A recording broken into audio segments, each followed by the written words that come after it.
This video is for students who are looking for modeling of the turning points tool.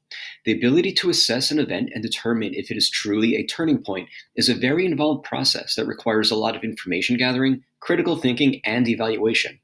Also, just so you are aware, being able to accurately determine if an event is in fact a turning point and being able to speak about it using evidence from a pair of documents is a major component of the short essay question section of the US Regents, as well as possibly being part of a summative assessment at the end of a unit that you might be studying. Therefore, it is a pretty important skill for you to practice. So instead of trying to condense it all into a video or two, there will be one made for each step, and this first one will focus on what turning points are, as well as step one in the tool. Before we get started, I just want to inform you that this tool can be applied to most content or historical events that you want to evaluate as being a turning point. However, for the purposes of this video, we will be using resources and materials found in Day 1 of Unit 1. Also, if you have a physical copy of the Turning Points tool, it probably looks just like this. If you are completing a lesson or assignment virtually, the tool may have been transformed into slides, with each step appearing on its own, similar to what you see here. And we can see on the next slide where it has been adapted for you to be able to enter your findings in these blue boxes. For convenience, when we get into the modeling, I will be using this online version because I think it is easier for you to see. But for now, familiarizing ourselves with what turning points are, let's just use the original. If this is your first time working with turning points, I highly recommend you start by reading this introduction, which includes a great quote from historian Peter Stearns that really gets to the essence of what they are. One of the things that this tool is really going to help you with is this last part. What counts as altering?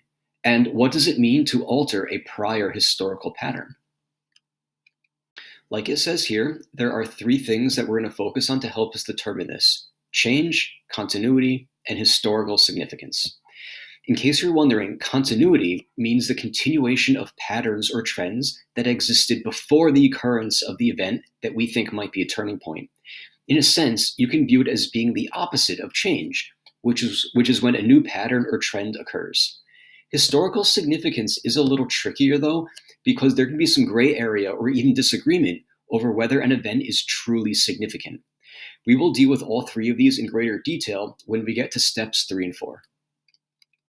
If you are looking for examples that most historians agree fit this definition, some from American history include the Declaration of Secession of South Carolina and the ensuing Civil War, the dropping of 2 atomic bombs on Japan during World War II, which greatly contributed to the onset of the Cold War. And third, also the terrorist attacks on September 11, 2001, which led to substantial changes in the United States' foreign and domestic policies. I purposefully did not include ones that appear in this first unit of American history because you might be called on to apply your knowledge of turning points and determine for yourself if they fit the definition on your own. So now let's take a look at this tool. As you can see here, there are 5 steps that we're going to go through in determining whether something should be considered a turning point. First, you are going to have to contextualize it, which is actually the step that I'm going to walk you through in just a minute. Then you will identify defining characteristics of the event in question. Third, you're going to determine elements of continuity and change. And fourth, you will then assess the significance of that change. And lastly, you're going to consider everything that you've found and make an informed decision as to whether or not it truly fits the definition of a turning point. All right, let's take a look at step 1, which I'm going to pull up in the slide version. And in this model, which again is for the sake of this video, is taken from Day 1 of Unit 1, the event being considered as a turning point is the displacement of indigenous people due to European settlement. For the record, there are 2 added benefits of using this one as a model. First, it is one that a vast majority of historians overwhelmingly agree does in fact fit the definition of a turning point. Also, this is an event that you likely have a fair amount of prior knowledge about, which is going to make our first step of contextualizing it a little bit easier. In case you've forgotten, to contextualize something means to consider all the individuals, groups, and events that influenced or led to it happening, in addition to noting some of the historical details, such as geographic location, the time period, as well as noting any other significant relevant patterns or trends that happen to be going on at the time.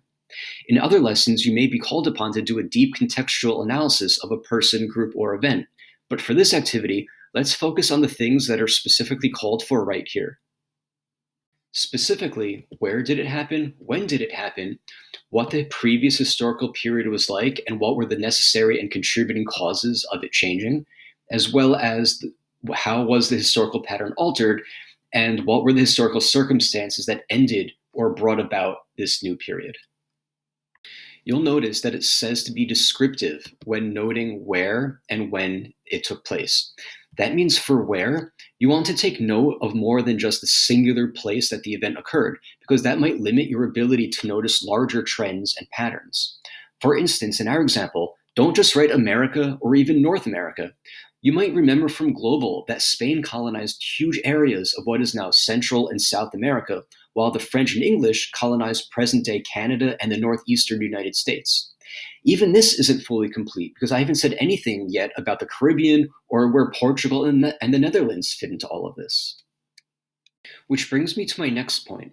Unless you are very well informed about the event you happen to be focusing on, you will likely have to do some outside reading, which is fine. That's part of being a good historian. My advice is to use these questions to guide your annotations for the sources that you ultimately use. Doing so will make sure that you really focus on identifying information that's going to be useful when constructing our context. The lesson that I'm basing this model on provides the students with 2 secondary sources as well as a short video clip to help them with this. And whatever lesson you're applying this tool to probably did the same. What I'm going to do now is walk you through my process of letting these 4 questions guide my annotations as I read some of these outside sources. Remember, this model is focusing on the event of European colonialism displacing indigenous people, and these are the sources that I read and annotated.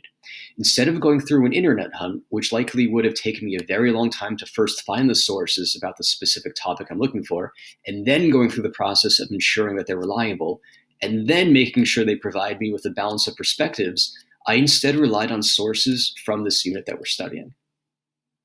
Without going through each one individually, I'm just going to scroll through and draw your attention to a few things. First, I do have a combination of secondary and primary sources, although most are secondary.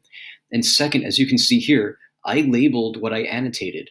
For instance, after I read this part about Bacon's Rebellion and King Philip's War, I determined this shows how historical patterns were altered or changed, which you can see I added to my graphic organizer right over here.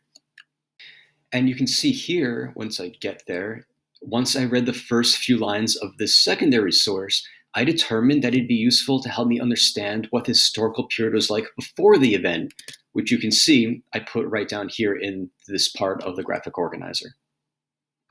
If you are doing this activity for a lesson that is not the same as the model, there is a very good chance that you have some relevant sources you can use from previous classes.